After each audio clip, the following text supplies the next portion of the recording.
So I was today years old when I saw something that I wish I would have seen many years ago, which is a reel from a particular Ungan who was drawing veves using powder in a dollar store squeeze bottle with a nozzle. Get that shit nice and precise. Wow, that is I pretty game wish. changing. Oh, the things that you learn only in hindsight. It's like good salt and pepper shakers, that you can get it at, old thrift stores for, like, distributing powders on things evenly without having to use too much. Because I always use too much. But the spirit asks for, like, an amount. Like, Mhm. it's not specified, just as long as it's in there. And I forget that, like, a pinch works, and then I'm like, "I'll use more," and then my materia runs out. Yeah, it's like, damn, that powder that I spent 16 hours staring at a clay pot on top of a fire to make is running pretty dry. Yeah. Yeah, yeah, yeah. Meanwhile, cornmeal, talcum powder, Castoria staring at you, being like, Mrs. Sal. "Yeah, Masa, yeah. Oh, work it up." the fillers, bulk it up. No, for real, like, shout outs to all the nutritive things too, like masa harana, which has good calories and energy, right, keeps you going. Yeah, So good for powders. yeah, yeah. Talcum powder, if you can still get it. Mhm, mhm, Horrible for you, allegedly, but mhm. works really well. Holds essential Don't oils, don't put on your baby. Mhm. Just like vape smoke.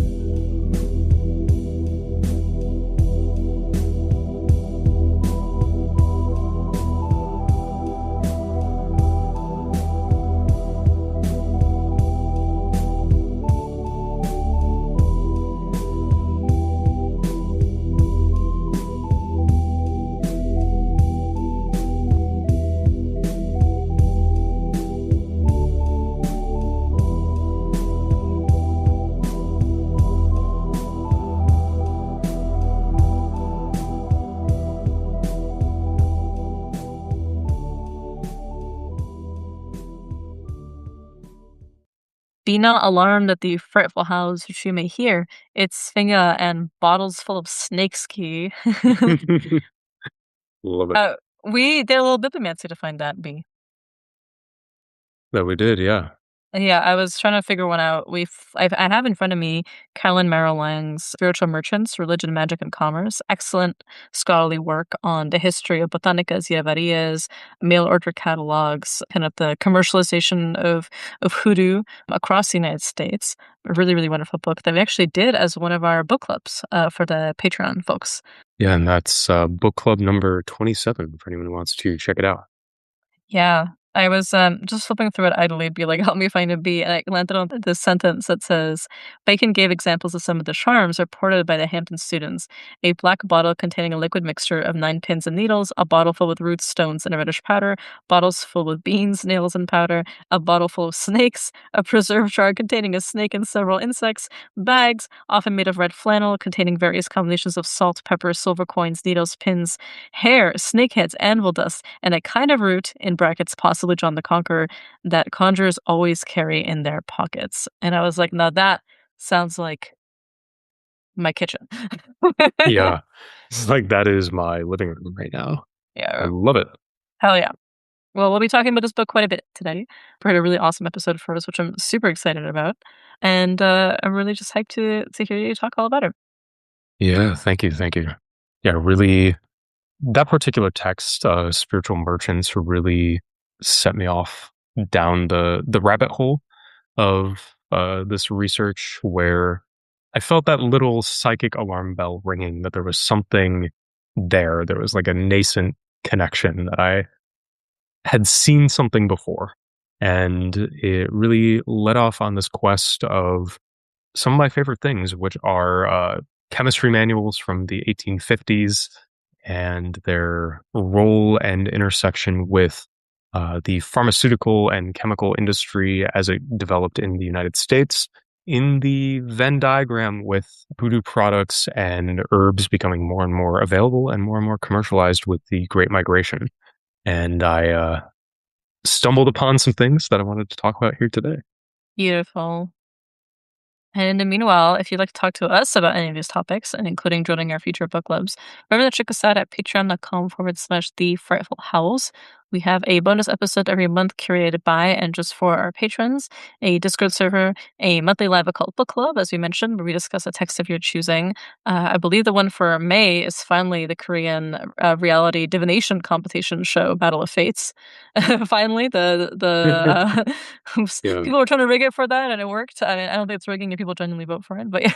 Yeah. They started the steal and completed the steal. And a whole tier of monthly group spell work from us on your behalf. If you'd like to join us for all manner of rituals that we do, Key and I on your behalf once a month. Also, while you were there, remember to give us a like, a rating, and a review on Spotify, iTunes, or wherever you might be listening to us. It helps us fight the demiurge of the algorithm.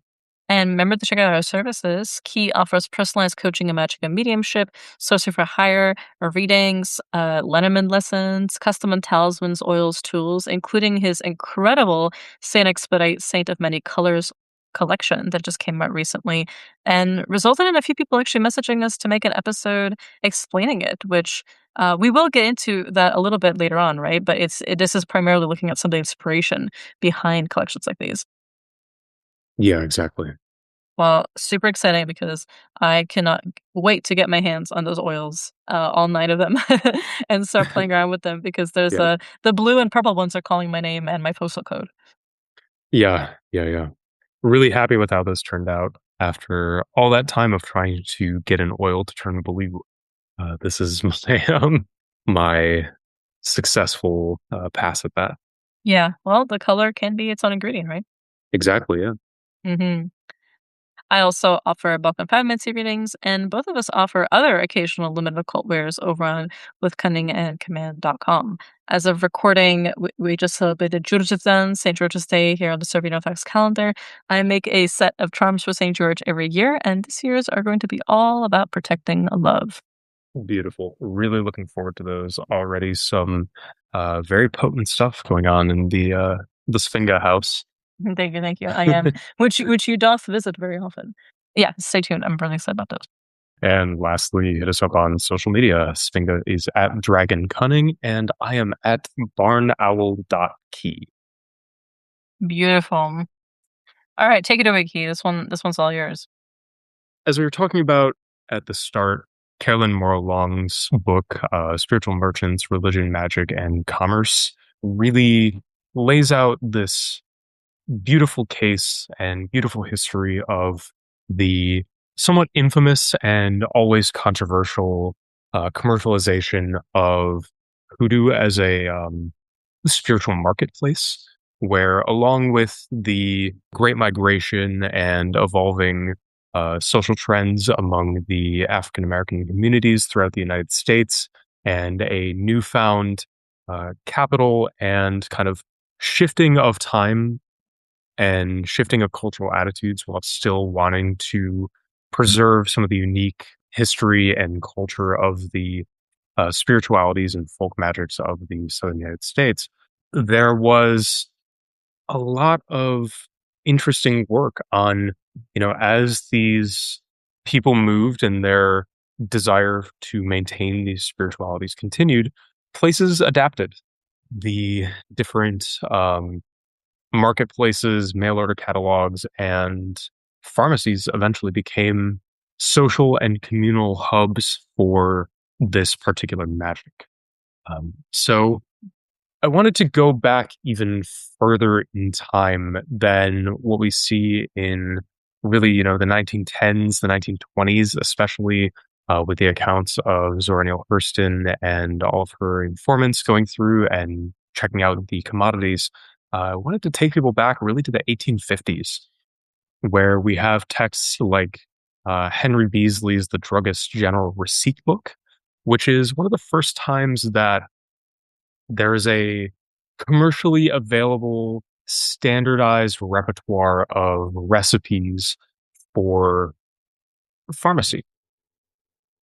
And as time went on, and as these commodities became more and more available, we find texts like Arnold James Cooley's "The Toilet and Cosmetic Arts in Ancient and Modern Times" from 1866, where we start to notice a repertoire of products that would be familiar to many conjurers of today, finding things like German cologne and Florida water and lavender water and rose water, and all of these strongly aromatic perfumes, waters, washes, alcohols, and especially pomades. We find a lot of beauty products, skin products, and their associated colors, scents, and applications. One of the best synthesis and most representative manuals of this time goes back to Fenner's Complete Formulary. The one that I'm referring to is the 1888 edition, which I believe is the sixth edition. But in this text, we find many great hoodoo classics. We find Bay rum. We find Florida water with similar recipes to those you would find today. And we even find Hoyt's German cologne with the formula being published as a knockoff to the original that is in much demand. That's funny. It says oil of bergamot, 1 ounce, oil of lemon, 1 ounce, oil neroli, a quarter ounce, oil of sandalwood, half ounce, 20 grains of camphor, 7 pints of cologne spirit, 1 pint of rose water. And it says mix and let stand a month and then filter for the Hoyt's German cologne. Yeah. And in that recipe, we find a lot of different instructions for how to make perfumes of different qualities and different quantities, and more importantly, how to make them commercially available at different price points for different clienteles.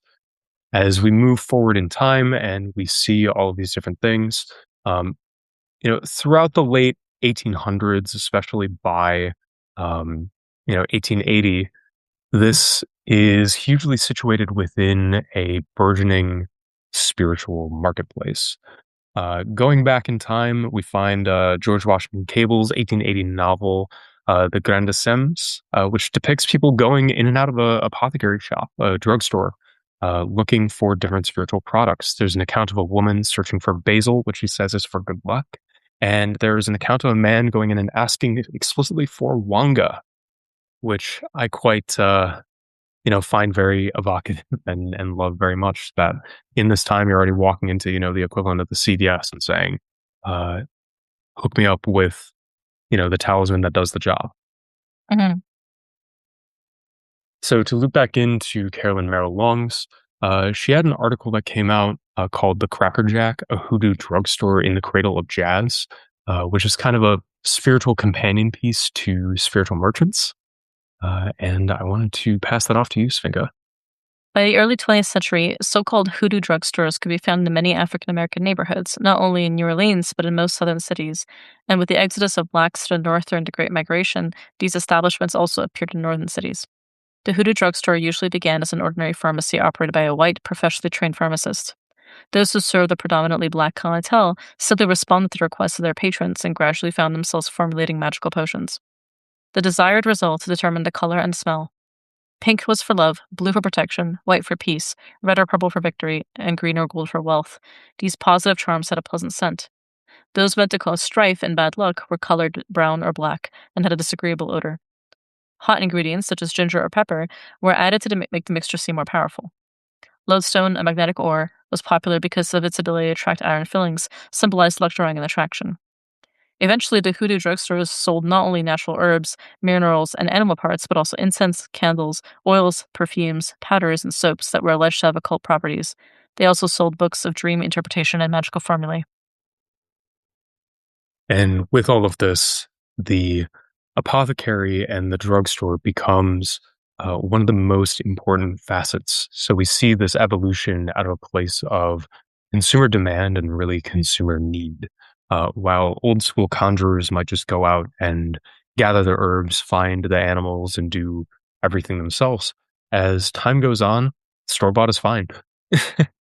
We find these hubs and centers that already have the ability to manufacture all range of products, who have distillation equipment, can make essential oils, can make perfumes in house, with instructions published by the likes of Fenners for how to layer flowers in different layers of fat to make double and triple extracted, and even going back in name to double action and triple action that we would see in, the double action reversal candles or the triple strength fast luck oils of today.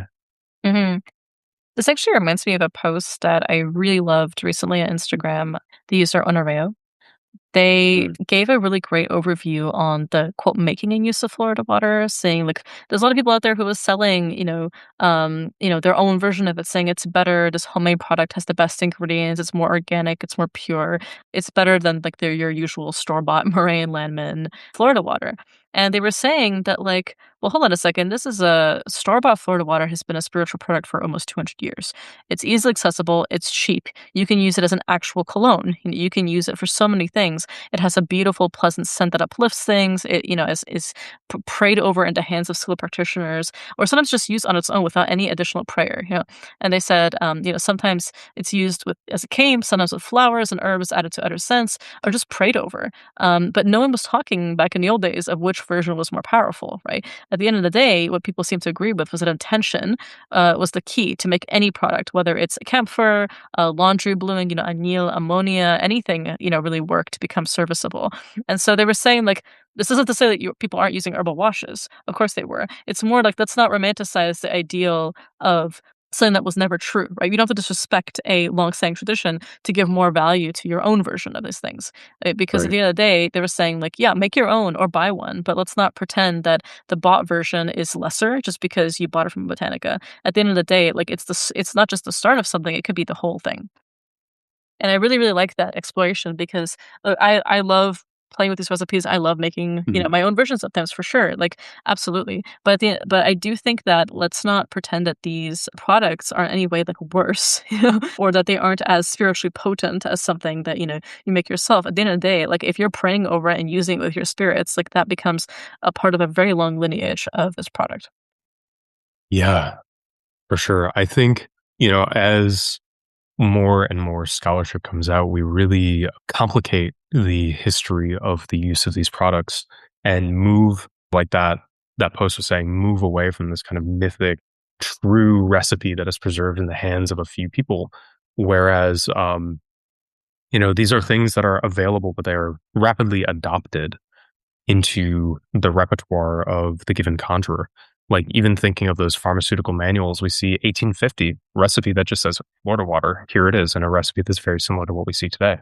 And with the development of that, I think, with not to get too far ahead of myself, but as more and more mail order catalogs, and like this quote was saying, the pharmacies themselves began to sell pamphlets and manuals of magic that harken back to their own products and their own, branded oils and spiritual supplies. Mhm, mhm. With the Florida water example, it actually reminded me of this pretty infamous interview with a guy named LaRue Marks, who was a chemist and cosmetic manufacturer for the Lucky Heart Company, which, if anyone's familiar, this is one of the main mail order hoodoo catalogs based out of Memphis, Tennessee. And this guy had been there for, his entire career, almost 45 years. He remembered an incident where he had become, I guess, introduced to hoodoo when he was a kid, helping out at another drugstore. And he noticed that on Fridays, when people would get their paychecks, they would all come in and they would all be buying bottles of Hoyts. And eventually, in 1922, he was working the counter, and this lady came in and said, give me a bottle of Hoyts for 10 cents. She bought the bottle, and then right there in the aisle poured the entire thing all over her head, all over her body, shook herself down, and said, I'm going to get lucky tonight. Left the bottle on the counter and left. Queen. And which, may we all be so bold. Mhm. May we all care about having good luck so much that we just rip that shit on the spot. Yeah, like a pack of Pokemon cards. Exactly, yeah. Oh my And gosh, that's really funny. It reminded me of this one story I heard of someone being like, "Oh, the recipe said, like, 1, 7-day candle, 1 protection oil," or something like that, and, like, these are the things, and they poured the entire, like, half-ounce bottle oh, onto the freaking candle, no. which you could just imagine how bad that was, you know, and Oh, then I was like, no. "What are you doing?" You know, the person who taught them the ritual did, and they were like, "Well, you said 1." It's like, "Oh my god," like, "No, I just meant, like, have that on hand, like, as an ingredient, like, you know, just a couple drops, like, what are you doing?" Oh, man, that's funny. It's so fucking funny. So, you know, But, so you think you're being precise with your instructions when you say, yeah, like, "You'll need these things," and it's just like, "Oh, the whole thing?" Like, "Oh, yeah. And man, that is funny. But diving into the history, it's what came first, the ritual or the product? In some cases, it's the product. In some cases, it's the manual that is saying, here's Anariba's book of spells. Here's her book of oils. Use my oil. Put this in there. And, just to go back to the Carolyn Morrow Long's exposition that a lot of the hoodoo drugstores began by consumer demand of pre-existing pharmacies. Um, Going back into New Orleans with one of the most famous hoodoo suppliers being the Cracker Jack. In the Item Tribune, there was this article titled "Voodooism Still Thrives in New Orleans," and it really focused on the journalists going to this pharmacy, following people in, and eavesdropping on conversations, and it offers a perhaps more cynical version of events. here you will find ample evidence of spirit worship and voodoo, with love potions and spirit charms displayed in the drugstore window. The author followed the woman to the drugstore and eavesdropped as she complained to the clerk that her husband had gone down the street to see another woman near it every night. "I wants to get him back. I want some stay home powder and some more powder. Give me 25 cents worth of each, please." The clerk was joined by the owner of the drugstore. He handed the woman a large pink candle and instructed her to burn it and say the name of the other woman.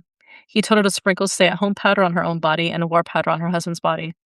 After the customer left, the journalist questioned the druggist and his assistant about the business and was told, "It's simple. You just give them what they ask for." She ascertained that blue luck powder was laundry bluing, good business oil was machine oil, and dove's blood was red ink.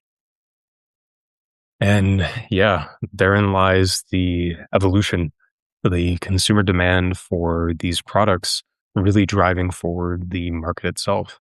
And these things that are always already being sold as, various sundries and, uh, kind of obscure inventory and products from these drugstores, becoming these highly profitable and highly marketable uh, pieces of materia magica that otherwise wouldn't have been moving before. So, depending on how you look at it, there's either the reciprocity of empowerment and commodification and objectification, and we wade into this world of contradiction where both sides are benefiting in this kind of tense and symbiotic relationship. And with this particular drugstore, situating it in the place of hoodoo as commodity history, Zora Neale Hurston herself, in her correspondence with Langston Hughes, thanks him for directing her to, and I quote, the drugstore on Rampart, that being the Cracker Jack on Rampart in New Orleans. And that was among the city's most famous outlets for hoodoo supplies at the time of her research. So it's not quite clear exactly when they made this transition from conventional pharmacy and apothecary to one of the largest hoodoo suppliers on the East Coast. But as of at least 1920, they were selling to locals and wholesaling through mail order. At the time, they also had a book of prayers and workings, which of course called for the drugstore's own products. That was called The Life and Works of Marie Laveau. And it's quite interesting too, those really familiar with Zora Neale Hurston's materials, the Marie Laveau routines, which she claims to have learned from the nephew of a particular voodoo priestess. were nearly identical to those found in the drugstore's book, even reproducing some of the exact typos that were found in the editions at the time of her research. Oh, that's always a good way to track things down historically. It really is, yeah. I really love the archival research of this stuff. And it even, goes into some fun places. It's kind of beyond the scope of this episode, but this particular pharmacy, if we go back to 1910, it's less that they're selling voodoo products and getting a reputation for potent or readily available their occult goods are, or how much is going on. But we find the U.S. Postal Service prosecuting mail fraud in 1909, where they are knocking on the door saying, "Why are you selling 2 kilograms of cocaine a week out of the back?" Mhm. And so, It's a lot. yeah, so George Thomas, Dr. George Thomas, is owner and proprietor, the very same owner who was recommending pink candle and war powder, was previously a practicing urologist. And his general panacea happened to be the purest cocaine you could find in the United States at the time. So, a man who has lived a very colorful life and was charged and let go, perhaps through the use of the very same products.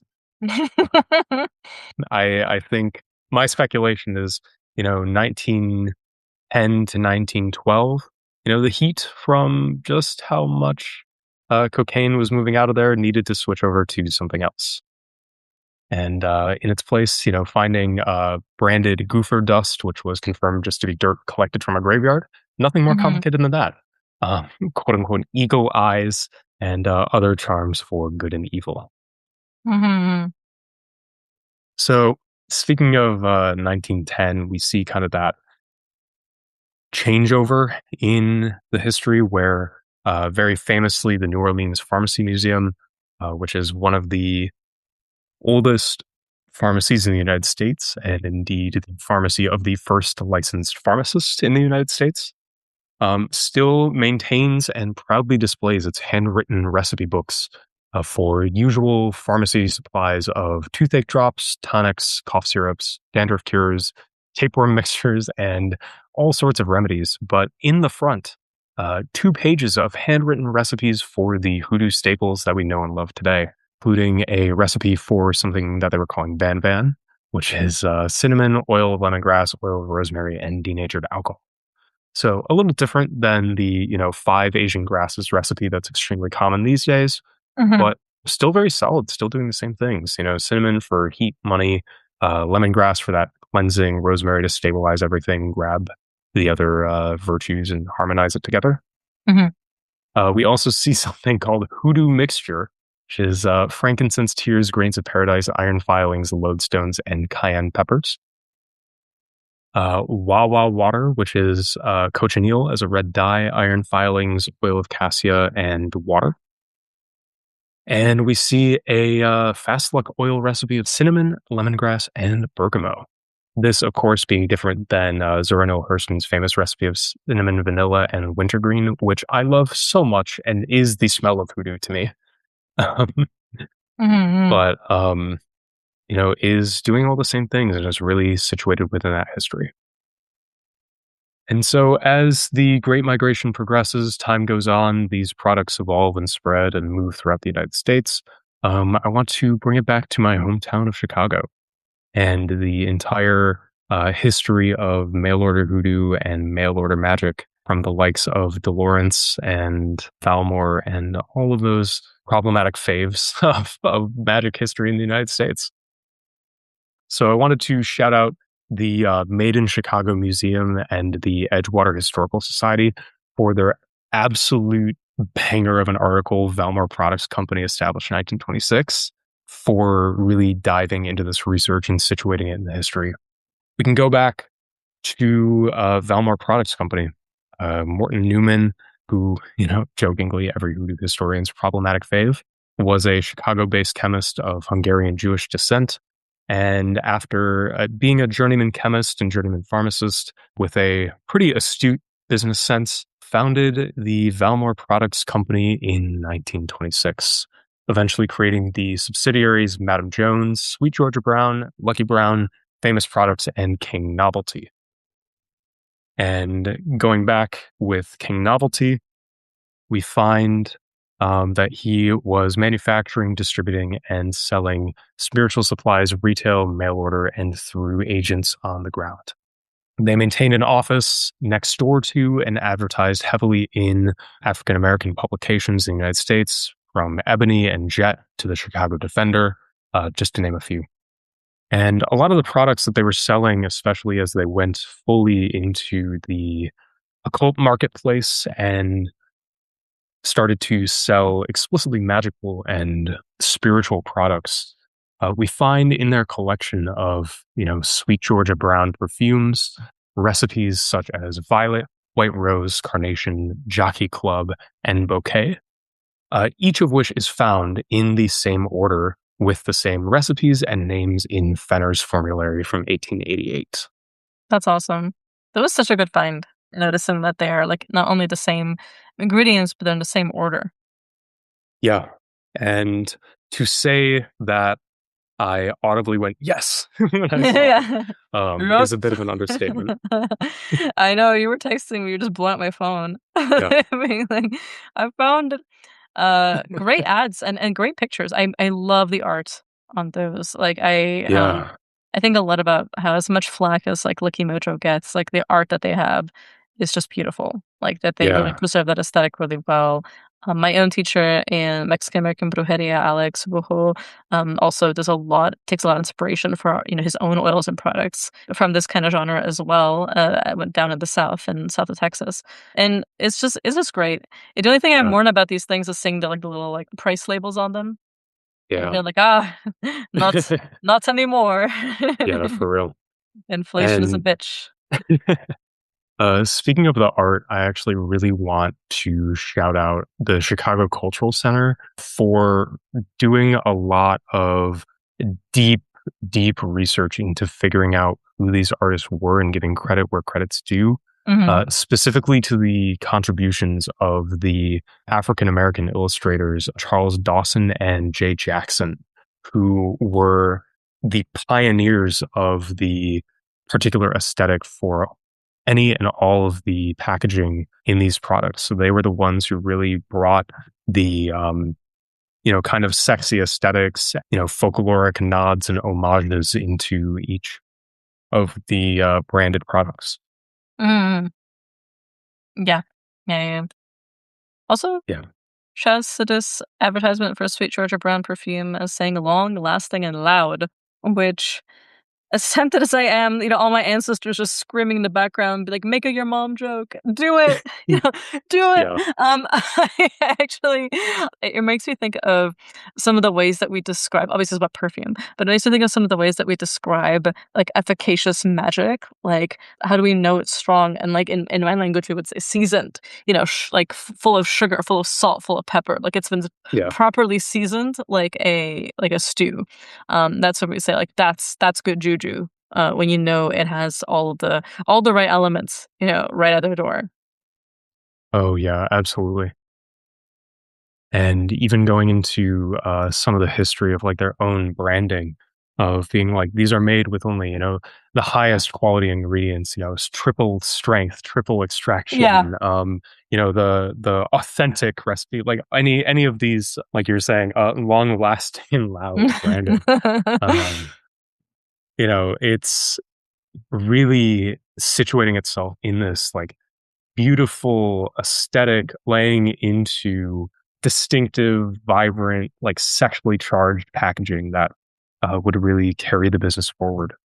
There is in that article I was mentioning by the Made in Chicago Museum, they have this really beautiful quote of rather you enjoy debating the ethics of cultural appropriation, the definition of true art, or the line between female empowerment and objectification, the story of Valmor Products Company basically covers all the bases, like a pulp novel catalog of 20th century American contradictions. Mm. Moving from the cheap drugstore fodder of their own time, building up a foundation of highly profitable enterprise during the Great Depression itself.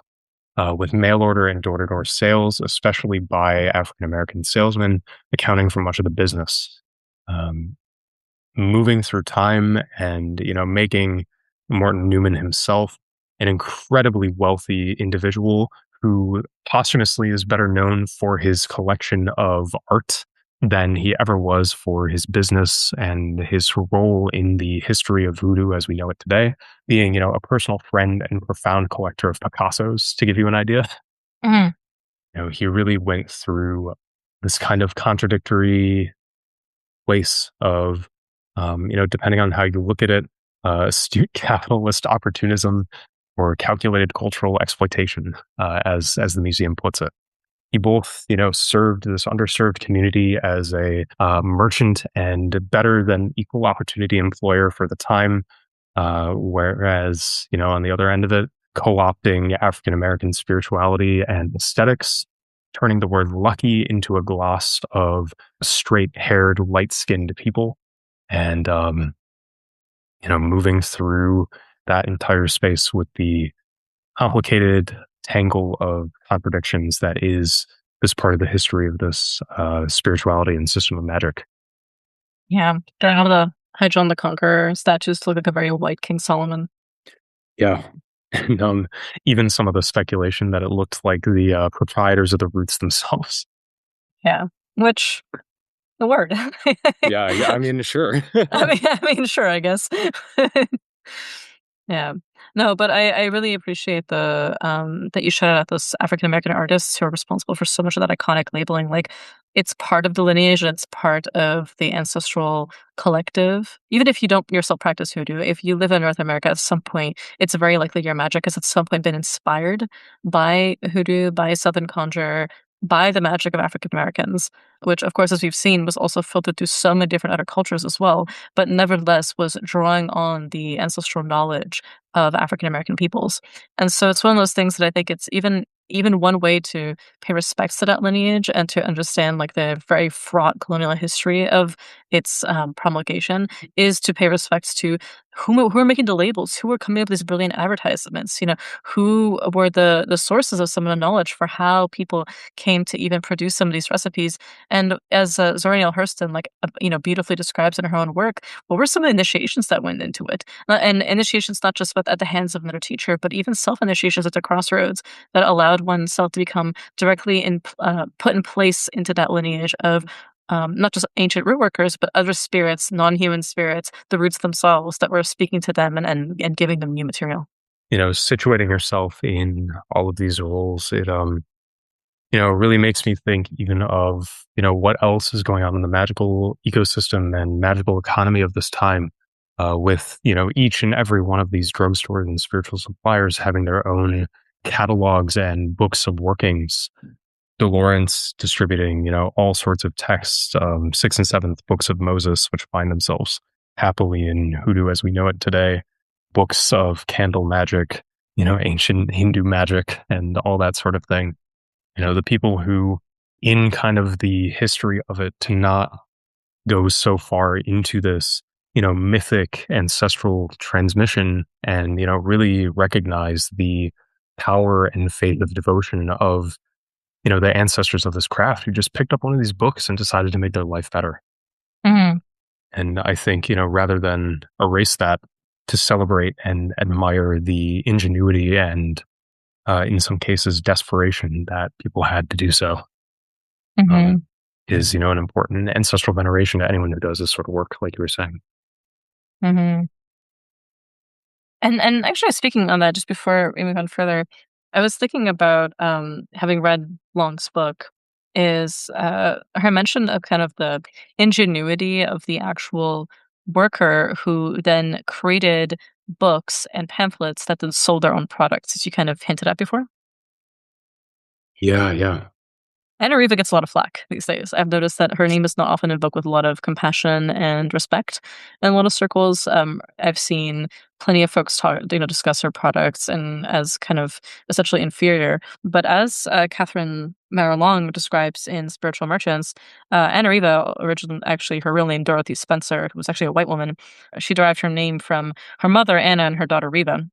she's a student of the occult and not somebody who practiced an African-based religion, but was nevertheless inspired by them. And from what I've heard from people who have been in circles and that she ran with, someone with a deep respect and love for the kind of ethnic magic of both Mexican Americans and African Americans.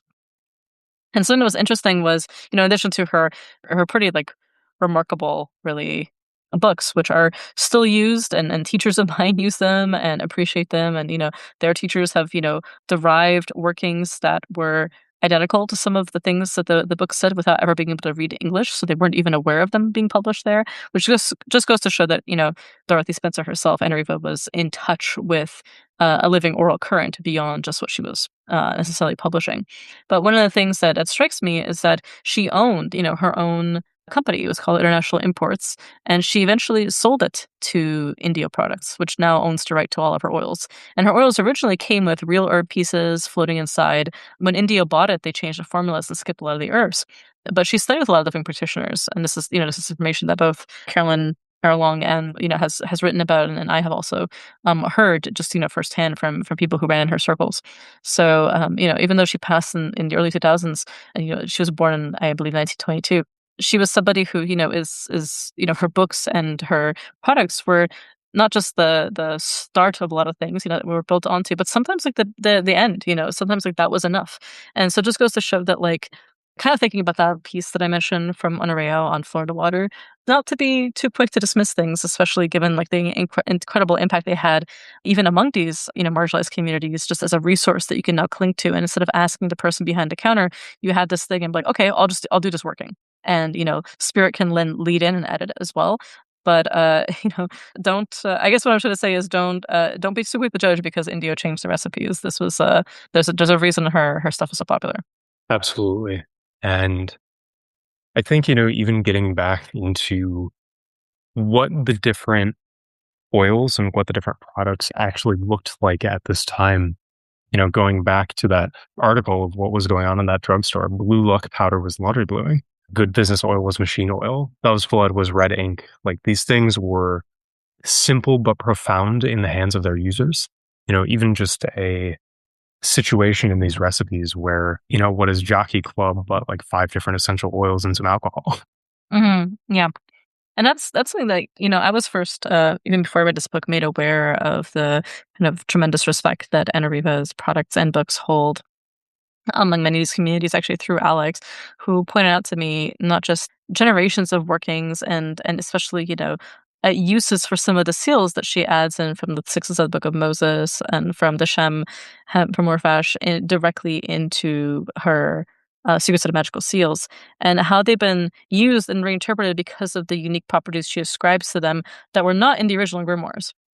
And so Mhm. it's one of those things too, and like coming across people who use them in the same way, who don't speak English and but are using them the same way and didn't get that idea necessarily from her because they weren't able to read her book, unless they of course came across it in some other translated form, which is, but it's a little less likely given how often it occurs. And it makes me think, like as we were kind of talking about it, him and I, it's like, okay, so she knew somebody who knew somebody, or at the very least knew somebody who was a common oral source for some of these things or was privy to them.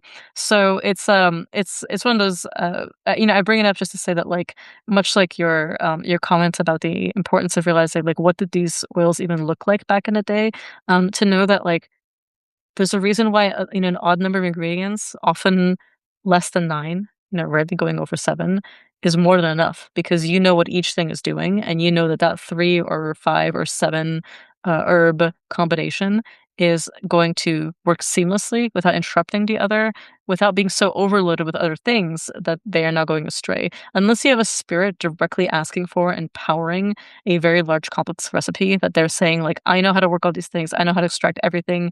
Like, I'm agreeing in divination that this will work," that's one thing. But if you're working it yourself, I think there's a reason why these things are, quote, simple. It's because you have complete faith and a relationship with each of the ingredients, and you know how they're going to wrap with each other. Yeah, yeah. It just reminds me of those examples of, like, what is the psychic oil that makes you dream true? Star anise and some essential oil of the same and almond oil. And Mm, that's it. Or like, mm, what is lodestone oil? It's lodestones in oil. mhm, Kind of having that strength of conviction in the hands of the conjurer speaks to that and speaks to the creativity and the application of a somewhat more limited palette when people are doing their entire practice through these, mail order catalogs or out of the pharmacy down the road. Mhm. So I guess in all of these ideas intermingling, how does this look today? It goes into sort of a continuation or in some cases necromancy of these recipes where everyone who is putting out like a different psychic oil will have, just to use the example, will have a different take on it, but most of the time they're either inventing based on the ingredients that they know to provoke and promote psychism, which is all well and good as long as it works, or they are going back and building on the base of an older recipe, in this case, star anise and almond oil. So I think in some of that creativity and being in dialogue with the spirits of these recipes themselves and your own spirits to really just build on them and innovate. For example, like the Florida water being all well and good on its own and having that be good, but everyone, including ourselves, doctoring it with fresh herbs, like adding basil, spearmint, rue, anything of that cluster, just to give it some extra potency and oomph based on what we know it to do and what we know to add. Mhm.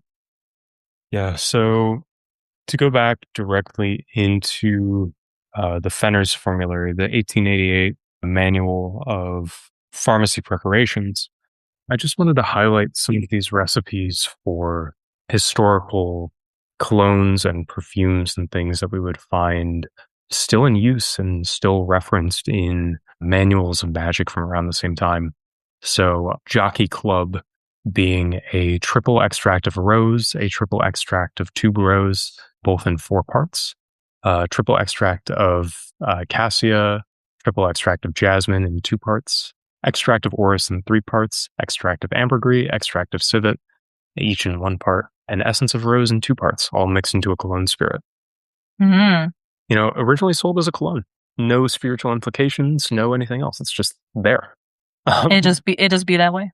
yeah, but of course, this is rapidly adapted into a food for mojo hands par excellence and a boost to appeal, a boost to attraction. We also find, a bouquet perfume, which is 8 parts of rose, 1 part of lemon, 4 parts of bergamot and orris, along with ambergris and sandalwood in 1 part. And we even find multiple different recipes for violet, like violet perfume, violet water, from finest to good to just kind of there. Oh, Uh, yeah, yeah, there is literally finest and then good. Yeah, so I wanted to include that specifically to say these recipes even adapt to the needs of the different communities and have different price points associated with that. So Mhm. depending on where you were situated, you could find, different compositions, with the finest being triple extract or triple action, violet extracted in pomade. And there's a whole sequence of procedures and recipes for how to make different pomades in these texts. They're available on various different internet archives. And the Southwest School of Botanical Medicine also has copies available. But it's a 16-part mixture of triple extract of violet from pomade, a 3 parts of triple extract of cassia from um, the same, and orris in 4 parts, along with a tolu tincture in 1 part and vanilla tincture in 1 part, all mixed into a cologne spirit. Um, Mhm. and then as we go down that spectra, just it says a good extract of violet, such as is ordinarily sold, and gives a much more dilute recipe. One of the other things that is really important is when we find sachet powders. This is the origin of the general base for the powder. Being a great variety of powders may be made by adding to an aromatic base a compound of ground roots, barks, woods, flowers, leaves, etc., bulk perfumes, or essential oils. A few formulas for the best selling powders are given here, and others may be made in the same general way. Following is a general base for the powder, which is orris root in coarse powder, 1 pound, Sandalwood ground 4 ounces, vanilla beans ground or cut fine in 1 ounce, rose flowers ground in 6 ounces, musk extract in half an ounce, and civet extract in half an ounce, and mixed well together. You know that civet extract is gonna be doing a lot of work. Oh, yeah. Oh, man. So, It says to make any variety of sachet powder, add to 8 ounces of this, 1 ounce of the bulk perfume, and mix thoroughly. So I love that even here we're talking about, like, what is it to, like, bulk something up with the perfume, right, to make it into something else. Like, these transformations are always relevant and always traditional. yeah, exactly. And taking any of these concentrated perfumes and essential oils and anything like that from the druggist, mixing them together for yourself is always good to go. Anything you find here is going to meet the needs of consumer demand and even be sold, under the counter as an indexed oil. Famous recipes, of course, including Love Potion number 9 and Special Oil number 20, find themselves, in the contemporary hoodoo repertoire taken directly from forgotten inventory lists and menus of these products at pharmacies lost to time. Mhm. So I think it's important just to dive into these sources as best as possible and understand that the complex and kind of back and forth history here between spirituality and the marketplace and evolving ideas of who's making a quick buck off of who. Right. It's important to take it for what it is. It's complicated. It challenges a lot of ideas about this pristine or continuous lineage of purely like African sorcery within the United States, but it just means it's alive. Mhm. Like I know we mentioned this in our conversation with Dr. Finch a couple episodes ago of what does this magic look like? It's complicated, but it lives. Mhm.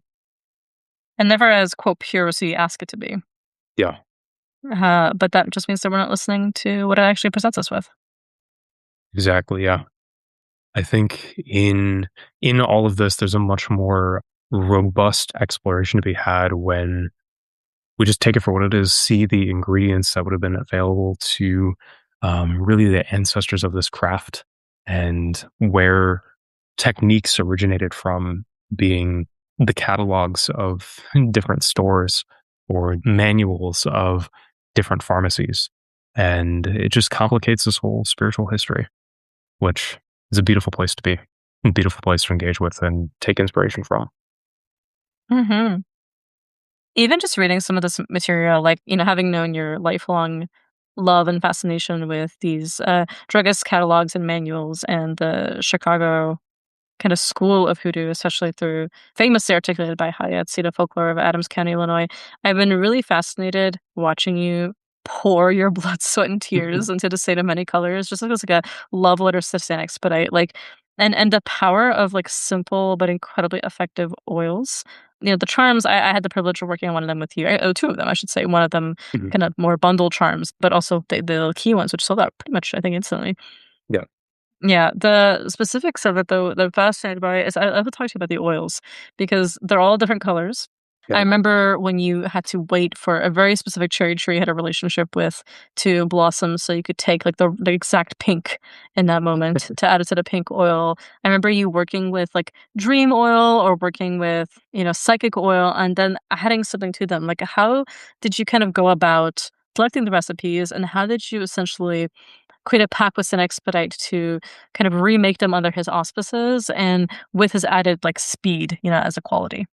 So I went back directly into these different, manuals and catalogs and pharmaceutical indexes from the time, even referencing some scholarship by different workers that I'll include in the show notes of, what did these recipes actually look like, and bringing them forward kind of as a nod to all of those ancestors and workers who have called on him before and just kind of asked him to tweak things around a little bit in the development of what these things are. These oils are already going to be familiar. The most kind of called upon conjure saint, perhaps of them all, will find some sympathy and there's some little fun or creative aspect where he can come in.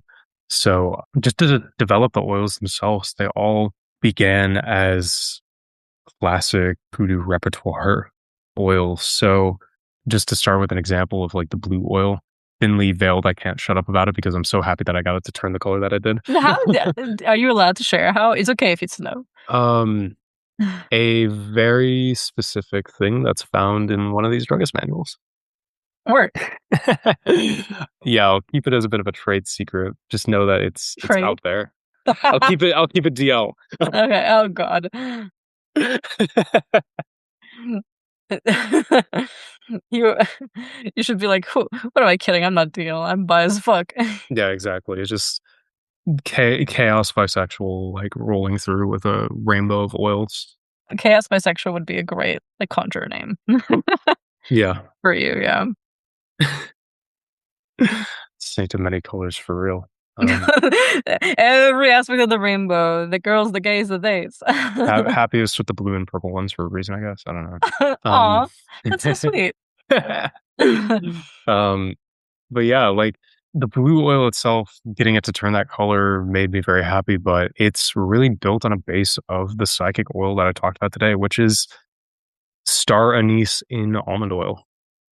And then I, pretty carefully blended it with another take on like psychic oil and kind of like spirit guide oil and this whole interconnected web of oils that just like, I don't know, make your visions clearer, make your dreams sharper, make your spirits louder.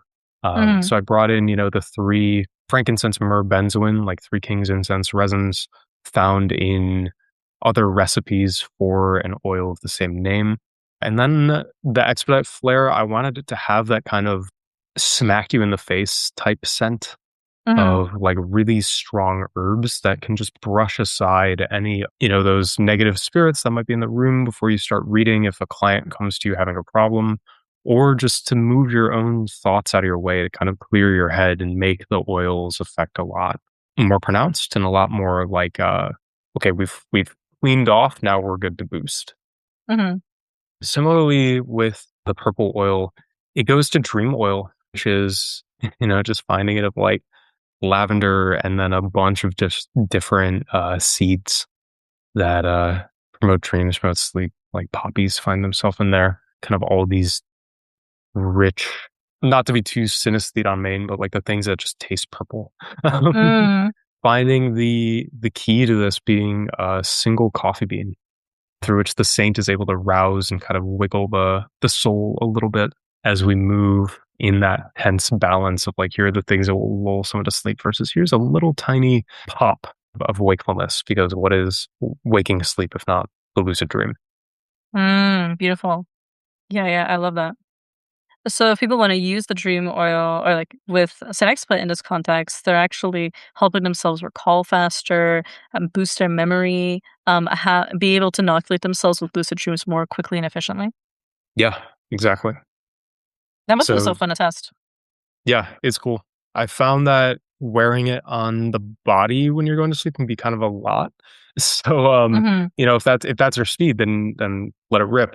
But making even little witch's ladder type things near above the bed. Like I did one of 7 star anise pods, but of course, with the Saint, crow feathers are going to be appropriate here as well. And yeah, just keeping that around is great. mhm, And with all these recipes, just keeping it simple, keeping it straightforward, but like be profound in the selection of the ingredients. Like kind of having that pharmacist druggist touch to blending, finding itself at home here. Then same with the pink oil, classic recipes for attraction oil. I went with the cherry tree one, but you'll be finding things like roses, patchouli, and cinnamon, pumpkin pie spice palette of things. But oh, the best. yeah, really just having it be that moment of the bloom, like you can see the blossoms on one day, and that day is today, brings Expedite in. Mhm, Then just going back into like brown oil, special oil number 20, like we talked about in the Voodoo catalogs today, alternately sold as, wick oil or candle oil or any of these proprietary formulas. this going into pretty much every candle that was blessing all the other oils. Mm. Oh, yeah. That's one thing that I've learned as a trick from you is to keep like a central light that will continually bless the entire work, the entire collection. Like when one pops off and you get a great ingredient for it and things are going really smoothly for that one, bringing that kind of light into the others. So they also, by being drawn out, like following their leader, do the same. Yeah. Like for this collection, I got one of those like multicolored like vigil candles, the whole like rainbow ones. Then a little bit of each of the oil in the collection as they were being built got added so that the momentum of each played into all of the others. And then that was, of course, just left an offering on the shrine to the collection itself to expedite to the whole thing. Hmm. Yeah, just kind of thinking through the orange oil itself being one that is the first recipe that I actually learned for what's called like Saint Expedite oil, Hmm. which originally is just sandalwood, amber, and High John the Conqueror root. I kind of zhuzhed mine up as well with a little bit more, herbs that I linked to the saint directly, bring in a little bit more of a protective punch because my gold oil is my preferred recipe for Saint Expedite oil. But this is just classic formulary of like blend these things together if you want to call them. And as well, the very classics of my life, my favorites, the gold, the red, and the green. The green being a money drawing oil with all sorts of stuff, but I had to win the money to make the oil using the red one. Hmm. With the red one being fast luck, the Zora Neale Hurston recipe that we talked about today, having all manner of other things added to it, alkanet to dye, things taken to different churches, components of the brown oil being in there so that it powers up the candles that feed it itself, shredded money from gambling, the whole long and short of it. Hmm. Pride and joy, the gold oil just being the version of expedite oil that I was taught, fed for many, many years now. That is probably my favorite of yours. And let's just say it's worked some real miracles for me. Mhm. Having been privileged enough to test the old version, I think 2021, Yeah. uh, back in the old days when you ship it to me in a little plastic tube. Yeah. Oh, man. Yeah, things have been around a while. It's Mhm. pretty zesty at this point. That's like, that's the thing with all these oils and the things that, even you would get out of the catalogs that we're talking about today. Like these things in the hands of people are going to evolve. They're going to change with time. They're going to be used. They're going to pick up added effects. You'll add little trinkets and doodads and even other herbs as inspiration strikes and practice informs. Mhm. So I think it's just important to remember where these things come from and important to remember that it does not just stop at where they come from. Yeah. So, in that complicated dance and interplay of different cultures and economic motivations and spiritual perspectives and needs coming into this, just make it a complex, pulsing web of contradictions and life. What is a man? A miserable little pile of secrets. Shout out to Dracula. Well, beautiful Key. I love this so much, and I really appreciate the little extra peek behind the workshop of the owl himself. Yeah, of course.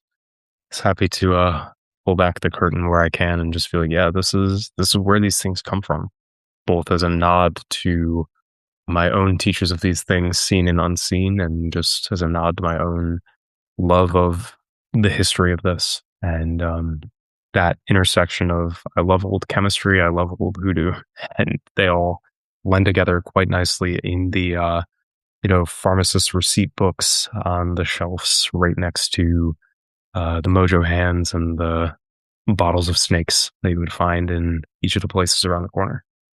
Mhm. And they're going fast. Like, I was just looking at the article right now.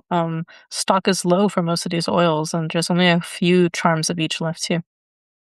Yeah, of this first pass, things did really well. So thank you to all of you listening. Mhm. Absolutely. Well, thank you, Key. This was amazing. I really, really appreciate you. And, yeah, if folks wanna check out your beautiful Saint of Many Colors collection for Sin Expedite to expedite your money, your love, your luck, your dreams, your psychism, help you erase the ums and ahs when you're reading for somebody, and it'll be a lot more confident, get those messages from your spirits even more clear and quicker, and get all manner of other fun protection, bundled up in all of it, including a very mask version of a love charm. Oh, You yeah. may yeah. It's the, Love that you had to throw that comment in there. yeah, it's very, very masked, very, grated cherry wood from those trees while they're blooming mixed with, powdered bull penises, which, Word. yeah, word. I don't have anything else to say about that. I just had them, put them in there. Uh, Just had it in stock. yeah, store-bought's fine. Yeah. Word. People can check it out at withcunningcommand.com. Yay! Yay. Oh my god. Word. Wig. So, cut fragrance. The Man, one, the only, I Put a Spell on You by Screaming Jay Hawkins is my so pick. good. The best. The legend. If there was a spirit to ever work with, good old Screaming Yeah. Jay. Easy to hear medium people just screaming. Yeah, it's fucking facts. It's got Oh that my talking god. skull on fire and everything. Yeah, true. Mhm. And for me, I've got 2 today. Couldn't decide. Mhm. One is Love Potion number 9, the Searcher's version, just because it is titled after one of these pharmaceutical index, oils for love. Mhm. Go get yourself a good old bottle of Love Potion number 9. Um, Yeah. Hell and yes. then my other record for today was, Goodnight Chicago by Rainbow Kitten's Fries. Aw, beautiful. Alright, you've done a lot of talking today, but we can't let you rest your voice quite yet. Those dulcet tones. Yeah. What's our license to depart? So our license to depart for today is a prayer from one of these same pharmacy books of different procedures that call for proprietary branded oils and things. This is the general prayer for dressing homes, places, businesses, and churches from the original Black and White Magic by Marie Laveau. Ah, a classic and such a great pick. Yeah, yeah, yeah. Alright, let's hear it. Almighty God, we beseech thee mercifully to incline thine ears to us who have now made our prayers and supplications unto thee, and grant that those things which we have faithfully asked according to thy will may effectually be obtained to the relief of our necessity and to the setting forth of thy glory. Amen.